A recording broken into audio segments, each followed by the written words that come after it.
나훔 1장 1절 한번 볼까요? 시작.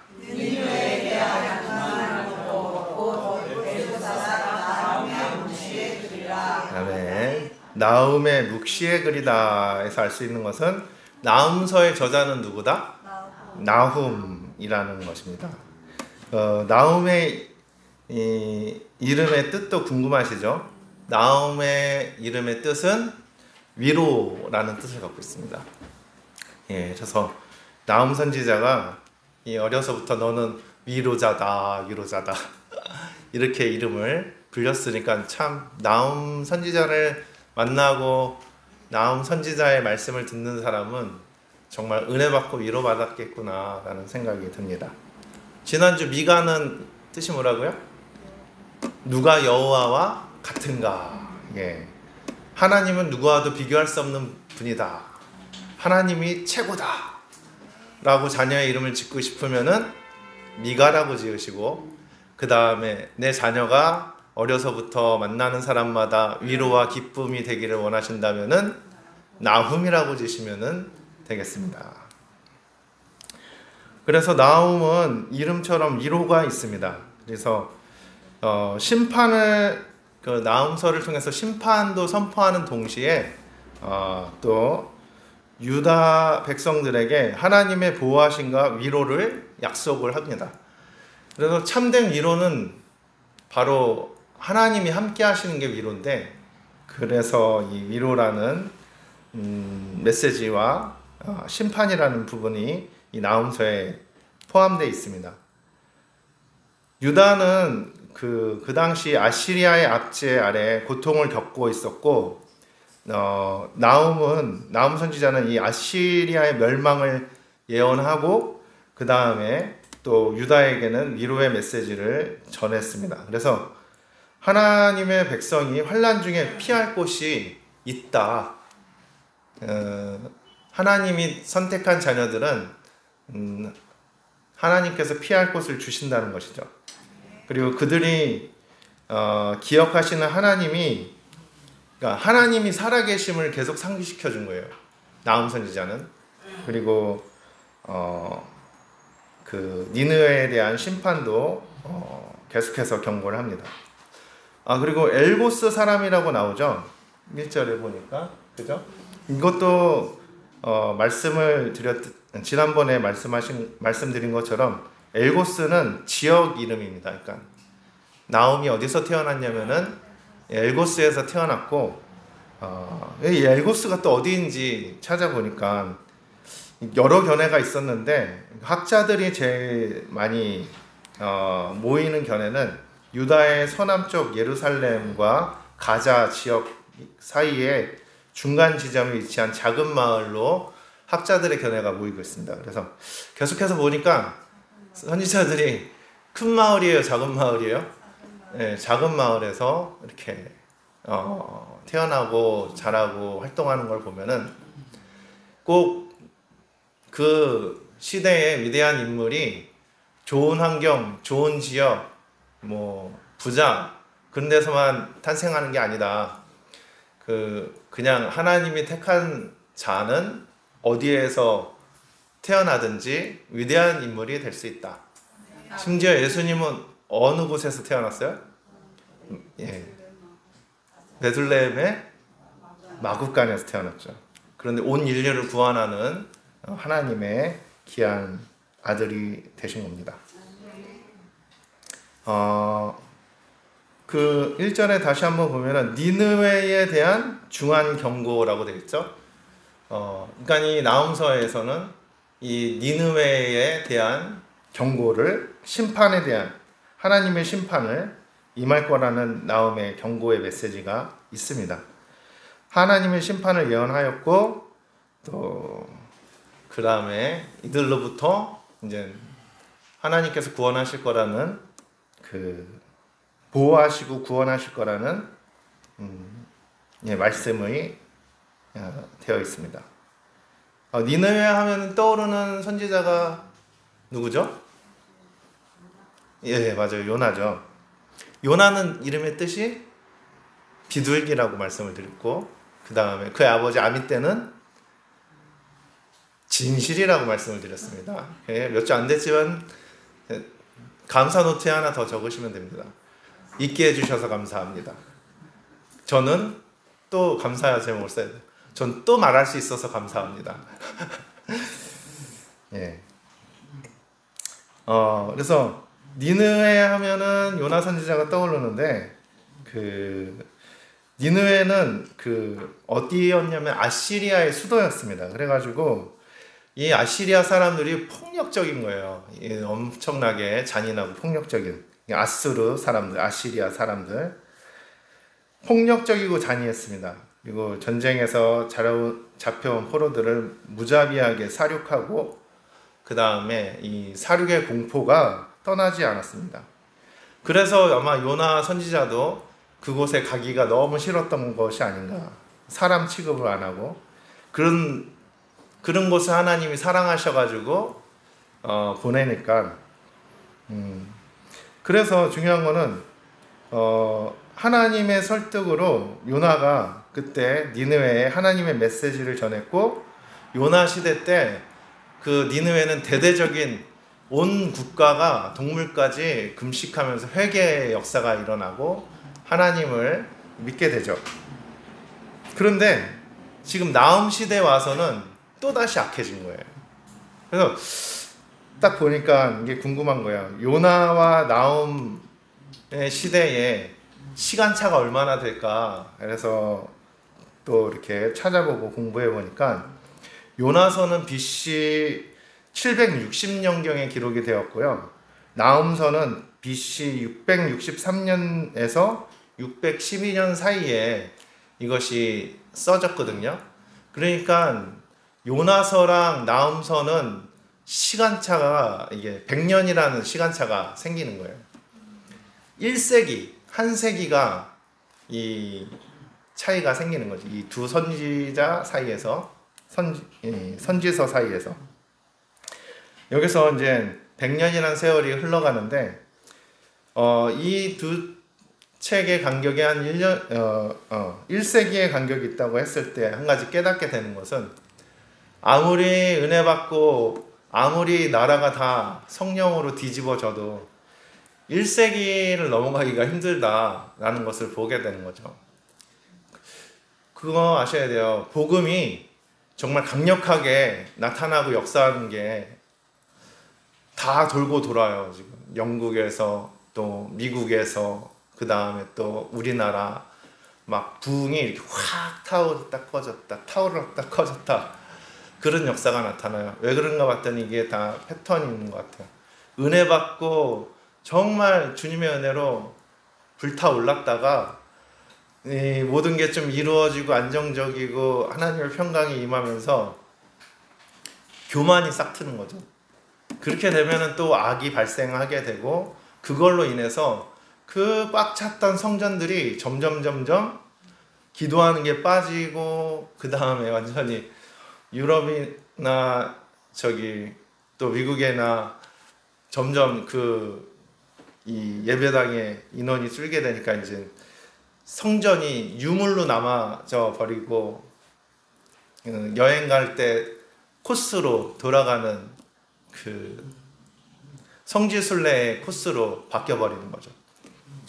저는 우리 교회는 그렇게 되지 않았으면 좋겠습니다. 그냥 여기는 아무튼 관광지로 되지 않았으면 좋겠습니다. 물론 유명해졌다는 얘기지만 그냥 우리는 이 성전은 기도하는 성전이고 하나님이 늘 임재하는 성전이 되기를 축복합니다.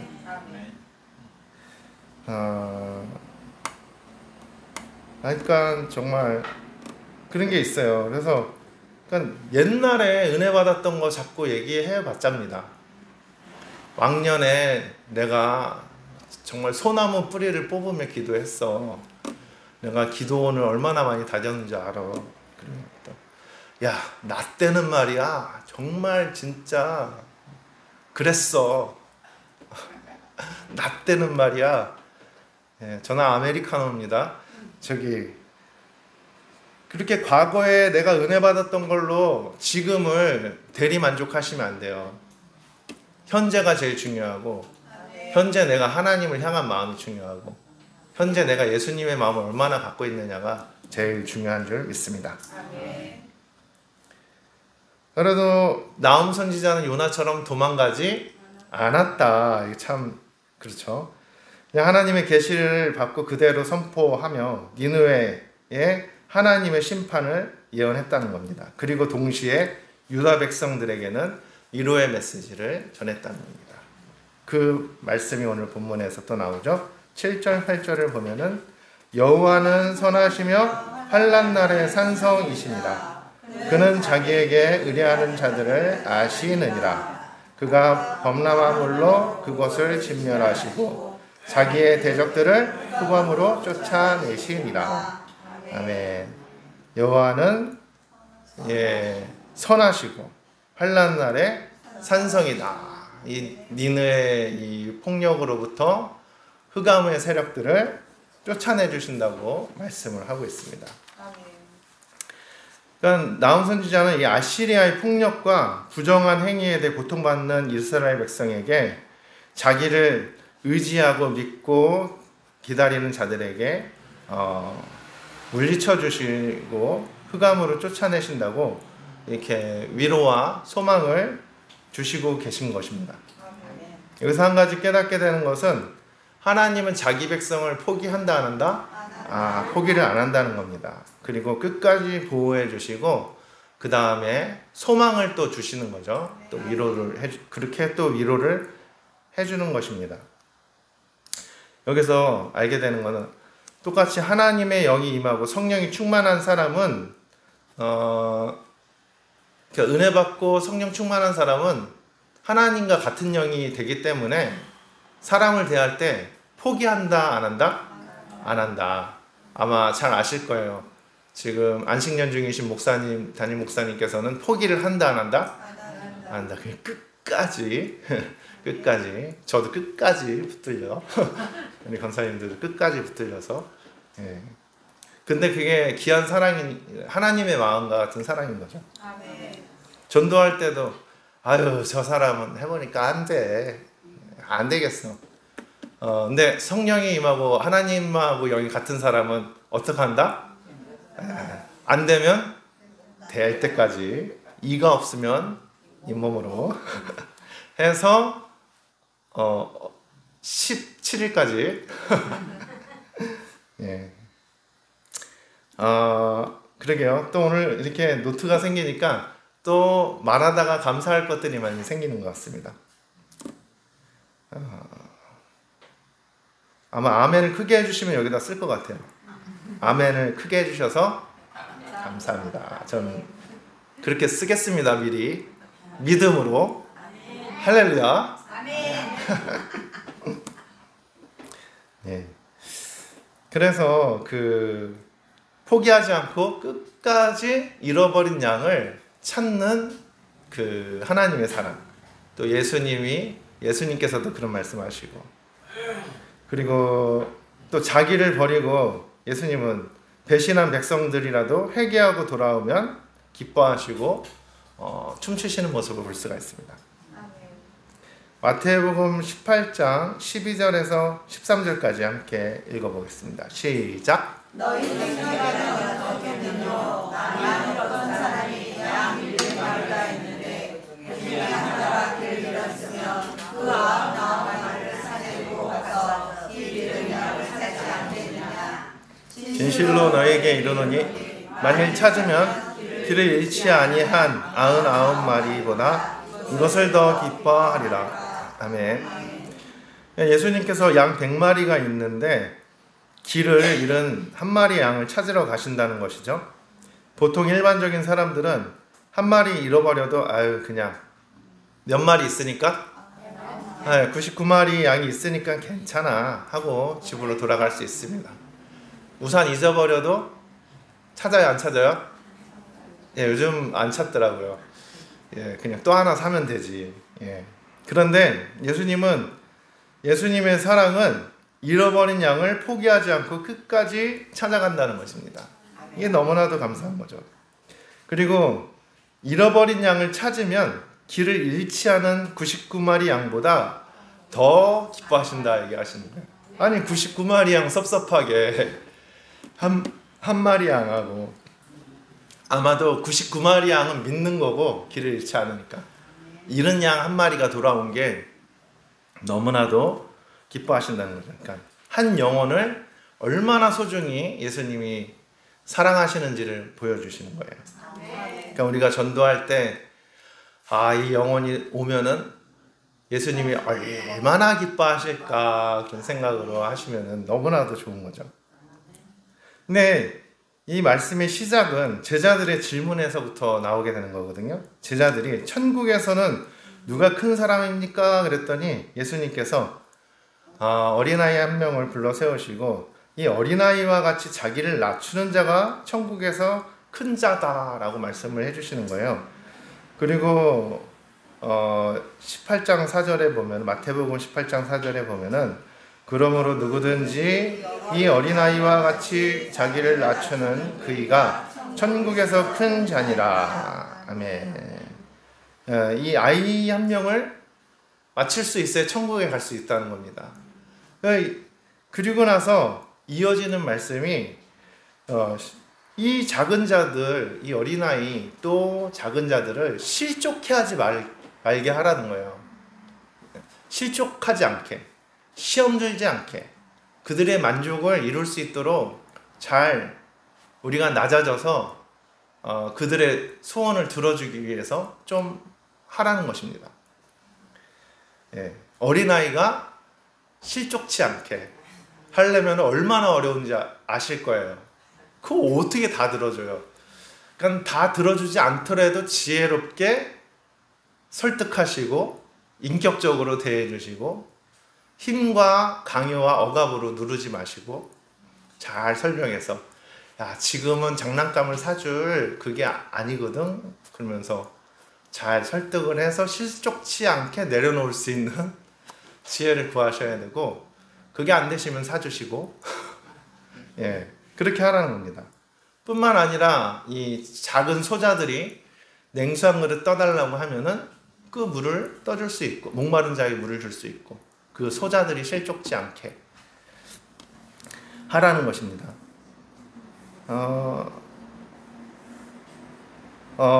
그리고 만약에 이 작은 자를 실족해 하게 된다면 차라리 그냥 연자맷돌을 목에 걸고 바다에 빠지라는 거예요. 어마어마하네요. 안 믿으시는 것 같은데요? 말씀으로. 자, 6절입니다. 시작.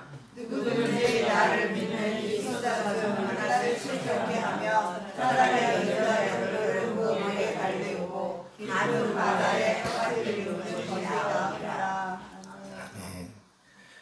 그러니까 실족해 하지 말라고 하면서 여기에 흐르는 말씀은, 만약에 손으로 범죄하면 손을, 눈으로 범죄해서 상대방 실족해 하면은, 무슨 말씀인지 아시죠? 그 정도로 주님이 거의 극단적으로까지 가고 있어요. 그러니까 정말 우리가 예수님을 믿으면 믿을수록 더 미션이 너무 커지는 것 같아요.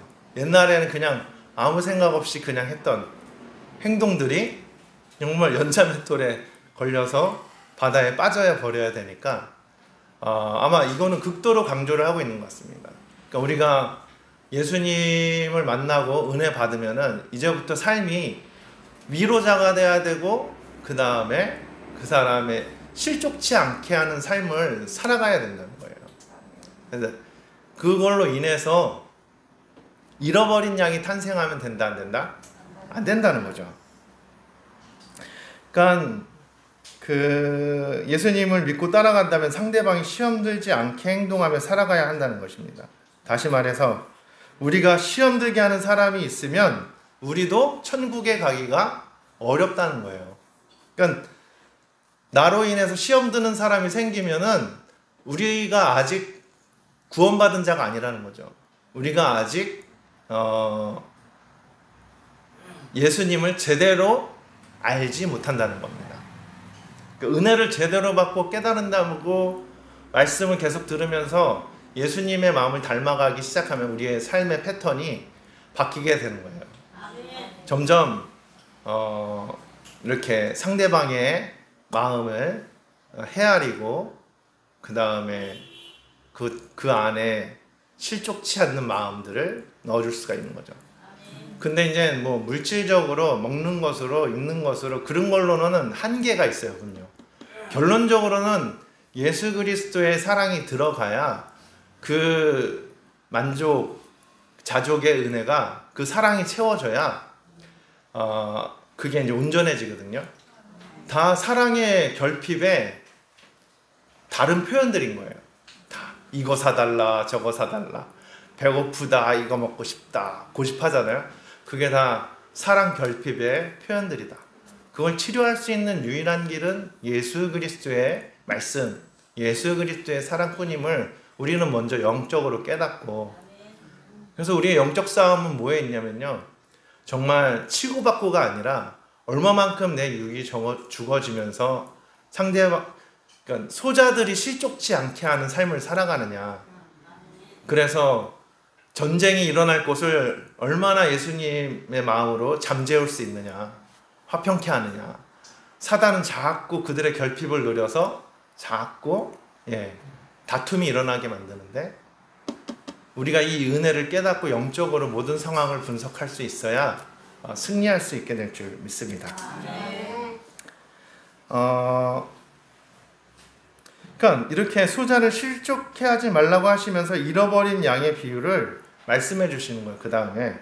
그래서 제가 생각을 하다가, 예수님은 길을 잃지 않은 아홉 마리 양보다 잃어버린 양이 돌아오는 것을 더 기쁘다고 얘기하는데, 제가 또 양들을 조금 조사해보고 공부를 해보니까, 양들은 이렇게 약한 동물이잖아요. 맹수들로부터 공격을 받고 그렇게 약한 동물이기 때문에 얘네들이 무리를 지어 다닌다는 거예요. 그리고 시야가 좁아서 이렇게 앞에 가는 양, 그거를 그대로 이제 잘 따라간다는 거예요. 그러니까 그 무리를 떠나지 않으려고 노력한다는 거예요. 왜냐하면 무리 안에 있어야 자기네들이 안정감이 있고 보호를 받는다는 그런 습성이 있기 때문에. 그런데 그냥 냅둬도 얘네들은 잘 무리를 안 떠나는 거죠. 그런데 뭐예요? 지금 한 마리 양이 그 무리를 이탈을 했다는 겁니다. 아무리 생각해봐도 이탈을 할 수가 없는데 이렇게 멀리까지 그 무리를 떠나서 이탈을 했다라는 상상을 한번 동원해 보십시오. 왜 이탈했을 것 같습니까? 무슨 사연이 있는 것입니다. 목사님이니까 별 생각을 다 하죠, 그죠? 그냥 예수님 말하면 거기서 끝나면 되는데, 하도 생각을 하다 보니까 저의 생각으로는 앞에 내용으로 봤을 때 애가 시험 들었어요, 안 들었어요? 예, 시험 들은 양인 거야. 실족해 됐어. 아마 그런 생각이 듭니다. 일진 양들 있지 않았을까? 일진이라고 아십니까? 요즘 학교 사이에서 청소년들의 대장, 싸움 잘하는 사람을 일진이라고 그러고, 그 다음에 그 일진 애들이 약한 애들을 괴롭혀요. 야, 돈 좀 줘봐, 뭐 이러면서 또 구타도 하고. 아마 일진 양한테 맞아가지고 가지 않았을까 라고 생각해 볼 수도 있고요. 또 한 가지 견해는, 목자가 요 잃어버린 양만 너무 이뻐한 거예요. 그러니까 거기에 시기 질투가 일어난 양들이 집단 이지매를 한 거죠.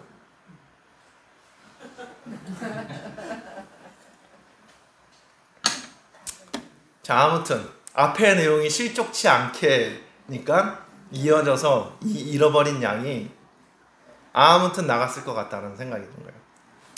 그래서 주님은 지금 이 자리에 있는 99마리 양보다 그 잃어버린 양이 돌아왔을 때가 너무나도 감사한 거예요. 왜냐, 얘네들은 여기 있어서 안 죽어요, 솔직히. 늑대나 이리들한테 물려갈.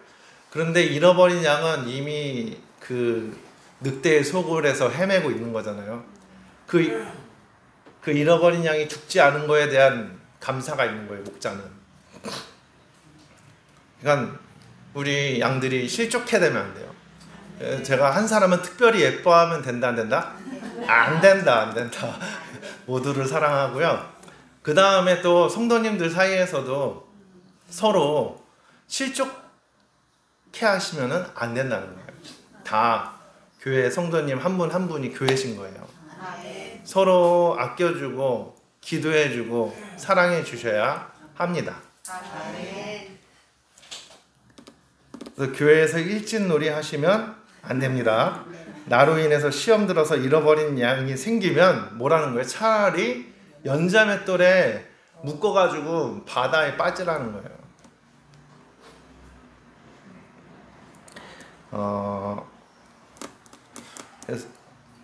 그래서 서로 삐져도 얼굴도 안 보고 그러시면 안 돼요. 빨리 용서하고 화해하셔야 됩니다. 예수님의 사랑을 깨닫는 사람이 먼저 용서하고 먼저 화해를 시도하고 그리고 다시 주님 품으로 데리고 오셔야 되는 거예요. 예수님께서 잃어버린 양을 어깨에 메고 기쁨으로 오신 것처럼 우리도 나로 인해 시험 들고 떠나간 자들을 어떻게 데리고 와야 돼요? 어깨에 메고 오십시오. 이때 베드로가 또 질문을 해요, 예수님께. 그러면 용서를 몇 번 하면 될까요? 하면서 7번 하면 될까요? 그랬더니 뭐라 그래요? 18장 21절에서 22절에 시작. 그때 베드로가 나에게 주여 형제가 내게 죄를 범하면 몇 번이나 용서하여 주리까? 7번까지 하라니까? 예수께서 가라사대 내게 이르노니 7번뿐 아니라 70번씩 7번이라고 하시니라. 아멘. 예수님은 베드로의 질문에 7번 용서하고 또 70번씩 7번이라도 용서하라는 겁니다. 70 곱하기 7은 490번이죠. 약 500번 용서하라는 것 같습니다. 근데 500번 용서해서도 용서가 안 되면은 501번을 하라는 거죠. 그러니까 용서를 언제까지 해야 되는 거예요? 될 때까지 하라는 겁니다. 참, 끝까지 포기하지 않고. 예수님의 마음은 계속해서 사랑으로 흐르시는 거예요. 양들이 제일 안전한 곳이 어딜까 생각을 해보니까 바로 목자와 함께 있을 때입니다. 그리고 목자가 운영하는 목장, 울타리가 있는 그 목장이 있어야 제일 안전한 곳입니다. 예수님은 나의 목자이십니다. 교회는 예수님의 목장입니다. 그러니까 여기를 떠나면 된다, 안 된다? 안 된다, 안 된다. 예수님의 목장에서 떠나시면 안 돼요. 목장이 참 여러 군데가 있어요. 그런데 성북동에 가장 좋은 목장이 있다고 합니다. 창성 목장. 다시 말해서 우리는 하나님 아버지 품에 있을 때 가장 안전하고 평안하고 참된 위로가 있다는 사실을 깨달아야 할 줄 믿습니다. 둘째 아들이 아버지의 유산을 받고 나가서 다 탕진하고 돼지가 먹는 지엽 열매를 먹다가 아버지 품으로 돌아가기로 결심합니다. 자기가 지은 죄를 생각하면 돌아갈 수가 없지만 자기의 이 잘못을 회개하는 마음으로 아버지의 품꾼으로 종으로 써달라고 하면서라도 다시 돌아가야겠다 하고 돌아갑니다. 근데 집으로 돌아가는 길목에서 자기를 기다리는 아버지가 먼저 보고 달려갑니다. 그리고 끌어안고 정말 눈물을 흘리는 그 감동의 모습을 보게 되죠. 그리고 그때 이제 자기의 죄를 회개하면서 아버지께 저를 품꾼으로 종으로 써달라고, 제가 너무나도 죄송합니다 아버지, 나가서 고생해 보니까 정말 이 죄인을 용서하여 주시옵소서. 그랬더니 아버지가 뭐라 그래요? 이 종으로 쓴다는 말은 들리지도 않고 아들을 위해서 잔치를 베풀겠다는 겁니다. 왜냐하면 너무나도 기쁜 거예요. 아들이 돌아왔다는 거예요. 이 아들은 죽었다 다시 살아난 아들이라는 거예요. 누가복음 15장 24절에 보니까 시작. 이 내 아들은 죽었다가 다시 살아났으며 내가 잃었다가 다시 얻었노라 하니 저희가 즐거워하더라. 아멘. 자, 이 장면이 다 이어지잖아요. 잃어버린 양을 찾고 예수님이 기뻐하시는 모습과 똑같아요. 아버지가 가장 좋아하는 것은 회개고 아버지 품으로 돌아오는 거거든요. 예. 목자가 가장 기뻐하는 것은 잃어버린 양들이 돌아오는 거예요. 왜 좋아하는지 아셔야 돼요. 죽었다가 살아나는 거예요. 죽을 뻔했다가 여기 와서 다시 살 수가 있는 거예요. 그래서 목자들이 기뻐하는 거고 아버지가 기뻐하시는 거예요. 우리는 방황하기 전에 먼저 깨달아야 할 것이 있습니다. 하나님 아버지의 품이 가장 안전하고 주님 품에 있어야 우리가 가장 큰 위로를 받을 수 있다는 사실입니다. 성경 인물 중에서 하나님 품이 가장 안전하다고 깨달았던 인물을 찾는다면 바로 다윗을 또 들 수가 있습니다. 사울왕에 쫓기면서 생사의 기로에서 살았던 인물이거든요. 그런데 다윗의 삶은 도망자예요. 도망 다녀보셨나요? 저 어렸을 때 좀 다녔습니다. 경찰놀이 했거든요. 근데 꼭 도둑이 되더라고요. 경찰이 돼야 되는데 앞에 가는 사람은 도둑놈, 뒤에 가는 사람은 경찰. 예. 그래서 그때 쫓기는 기분을 리얼하지는 않지만 붙잡히면 안 되는데 하면서 긴장을 했던 것이 있습니다. 그런데 실제로 다윗처럼 잡히면 진짜로 죽는 생사의 기로에 있다면은 그의 삶이 얼마나 긴장되고 고달프고 힘들까. 그렇죠. 죄 짓고 살면은 힘들겠구나. 근데 다윗은 죄를 지은 건 아니지만 쫓기는 인생. 당장 이 불안한 상태에서 당장 어디로 도망해야 할지 몰라 하면서 두려움에 떨면서 살아야 합니다. 그런데 다윗이 이런 두려움 끝에 서도 마지막까지 살아남을 수 있었던 것은 바로 하나님께서 함께 하시는 믿음이 있었기 때문이고요. 하나님께서 함께 하시는 역사를 체험하고 경험했기 때문에 이렇게 자기를 죽이려 있는 사람이 한 시대에 공존하면서도 이렇게 평안한 은혜로 살아갈 수 있었던 겁니다. 그 고백이 여러 군데 나오는데 시편 23편 4절에서도 내가 사망할 음침한 길자기를 다닐지라도 해를 두려워하지 않을 것은 주께서 나와 함께 하심이라. 주의 지팡이와 막대기가 나를 안위하시나이다. 아멘. 다윗은 아무리 힘들어도 하나님의 함께 하심을 믿으니까 그냥 그 인도하심을 믿고 나아갈 수 있었고 이 어둠, 긴장, 두려움에서 두려워 떠는 게 아니라 오히려 하나님의 함께 하심을 감사하며 찬양했다는 거죠. 찬송의 시를 지었다는 겁니다. 사무엘하 22장 1절에서 3절을 한번 함께 읽겠습니다. 시작. 여호와께서 다윗을 모든 대적의 손과 사울의 손에서 구원하신 그날에 다윗이 이 노래를 스스로 여호와께 하여 가로되 여호와는 나의 반석이시요 나의 요새시요 나를 건지시는 자요 나의 하나님이시요 나의 피할 바이시요 나의 방패시요 나의 구원의 뿌리시요 나의 높은 망대시요 나의 피난처시요 나의 구원자시라. 나를 흉악에서 구원하셨도다. 아멘.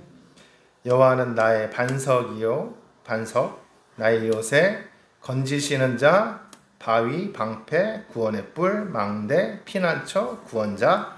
어휴 엄청 많네요. 예. 근데 그 앞에 다 뭐가 붙어요? 나의 나를 강조해요. 나라는 말에서 느껴지는 게 있는 거예요. 하나님께서 자기의 인생길을 인도하시고 도와주셨다는 것을 모든 것으로 표현하고 싶어요. 하나님은 나의 산성이십니다. 하나님은 나의 피난처십니다.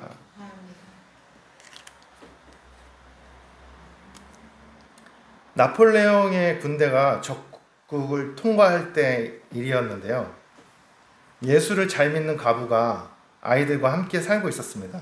그녀는 나폴레옹의 병사들이 혹시 자기 집으로 들어와서 재산을 빼앗고 사랑하는 아이들을 잡아가거나 생명을 해치지는 않을까 두려워했습니다. 그날 밤 가정 예배를 드리기 위해서 아이들과 한자리에 모였던 그녀가 이렇게 기도를 합니다. 오 하나님, 우리 집 주위에 성벽을 쌓아 우리를 적에게서 지켜 주옵소서. 이렇게 기도를 했습니다. 예배를 마친 후에 아이들이 잠자리에 들어가서 아까 예배 드릴 때 어머니가 성벽을 쌓아 달라고 하나님께 기도를 드린 게 무슨 뜻인지 아니? 라고 아이들끼리 서로 질문하면서 의아해했습니다. 불안과 공포의 밤이 지나고 마침내 아침이 되자 아이들은 어머님의 기도에 담긴 뜻을 알게 되었습니다. 그게 뭐냐면은 밤 사이에 눈보라가 쳐가지고 그 작은 집 주위에 전부 눈으로 뒤덮어 버린 거예요. 그러니까 병사들이 그때 그곳에 집이 있는지도 알지 못하고 지나가 버린 겁니다. 그러니까 하나님은 이 과부의 기도를 들어주셨어요? 안 들어주셨어요? 들어주셨죠. 예. 그러니까 성벽을 쌓아, 성벽은 아니지만 눈으로 다 덮어서 모르게 지나가게 지켜주셨다는 겁니다. 그러니까 하나님을 믿고 정말 하나님의 도움을 기대하며 또 하나님을 의지하고 나아간다면요, 반드시 하나님께서 우리를 지켜주시고 보호해 주시고 인도해 주실 줄 믿습니다.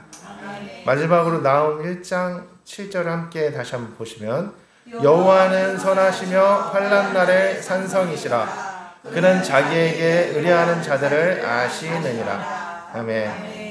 나홈 선지자는 잔인하고 포악한 니느웨 사람들에게 심판의 경고와 예언하고 또 유다 백성들에게는 하나님을 의지하고 기다리라고, 그리고 하나님은 산성이시고 선하시고 지켜주시고 보호해주실 것이라고 위로의 말씀을 주고 있습니다. 오늘 말씀을 통해서 우리의 삶이 아무리 어렵고 힘들지라도 나의 영혼이 잠잠히 주님을 바라본다면 주께서 나의 산성이 되시고 피난처가 되시고 예수 그리스도께서 언제나 우리와 함께 하시고 지켜주실 줄 믿습니다.